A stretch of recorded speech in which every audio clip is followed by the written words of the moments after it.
നമസ്കാരം. സംസ്ഥാനത്ത് ഉയർന്ന പോളിംഗ് ശതമാനം രേഖപ്പെടുത്തിയത് ആരെ തുണയ്ക്കും? LDFനെയോ അതോ UDFനെയോ? NDA എത്ര ശതമാനം വോട്ട് വിഹിതം സീറ്റും നേടും? ഈ ചോദ്യങ്ങളുടെ ഉത്തരമറിയാൻ മെയ് 4 വരെ കാത്തിരിക്കേണ്ടി വരും. എന്നിരുന്നാലും മികച്ച രീതിയിൽ തെരഞ്ഞെടുപ്പ് വിശകലനം നടത്തുന്ന റാഷിദ് CP UDFന്റെ തകർപ്പൻ തിരിച്ചുവരവാണ് പ്രവചിക്കുന്നത്. റാഷിദ് CPയുടെ വിശകലന പ്രകാരം നിയമസഭാ തെരഞ്ഞെടുപ്പ് ഫലങ്ങൾ ഇടതുപക്ഷത്തിന് വലിയ തിരിച്ചടിയും ഐക്യജനാധിപത്യ മുന്നണിക്ക് മുന്നേറ്റവുമാണ് പ്രവചിക്കുന്നത്. ഭരണവിരുദ്ധ വികാരവും വോട്ട് ബാങ്കുകളിലെ വിള്ളലുമാണ് ഈ മാറ്റത്തിന് പ്രധാന കാരണമായി ചൂണ്ടിക്കാണിക്കപ്പെടുന്നത്. പ്രതീക്ഷിക്കുന്ന സീറ്റ് നിലയും വോട്ട് വിഹിതവും 91 മുതൽ 102 വരെ സീറ്റുകളും 45% വോട്ട് വിഹിതവും നേടി UDF അധികാരം പിടിച്ചെടുക്കുമെന്ന് റാഷിദ് പ്രവചിക്കുന്നു. 2001 ശേഷം ഇടതുപക്ഷത്തോടൊപ്പം നിന്ന ന്യൂനപക്ഷ വോട്ടുകൾ പൂർണ്ണമായും UDFിലേക്ക് തിരിച്ചുപോയതാണ് ഈ വലിയ മാറ്റത്തിന് പ്രധാന കാരണം. UDF 91 മുതൽ 102 വരെ സീറ്റുകൾ, അതായത് 41.5% മുതൽ 45% വരെ. LDF 38 മുതൽ 48 സീറ്റുകൾ വരെ നേടാം, അതായത് 36.5% മുതൽ 39.5% വരെ. NDA 1 മുതൽ 3 വരെ സീറ്റുകൾ നേടാം, 14% മുതൽ 17% വരെ.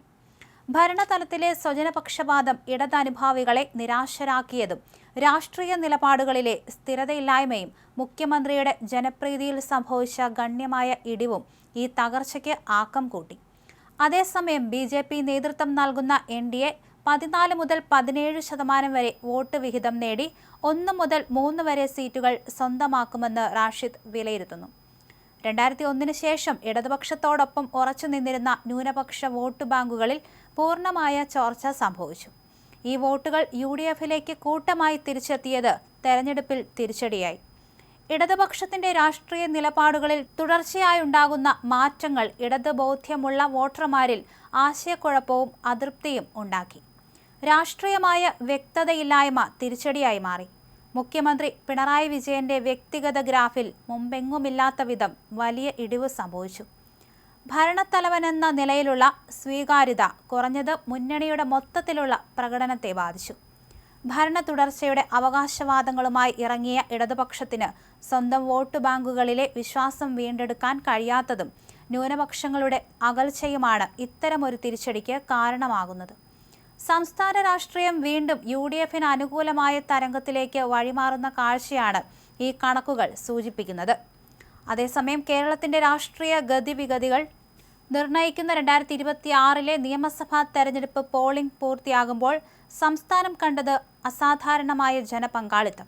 പോളിംഗ് ശതമാനം 78.22% ഉയർന്നു. അന്തിമ കണക്കുകളിൽ ഇത് 80% കടന്നേക്കാം. 2021 രേഖപ്പെടുത്തിയ 74.06%-ത്തേക്കാൾ വലിയ വർധനവാണിത്. ഈ ഉയർന്ന പോളിംഗ് ആരെ തുണയ്ക്കുമെന്ന ചർച്ചയിലാണ് LDF, UDF, NDA മുന്നണികൾ. ശതമാനം ഉയർത്തിയത് SIR ആണോ, ഭരണവിരുദ്ധ വികാരമാണോ?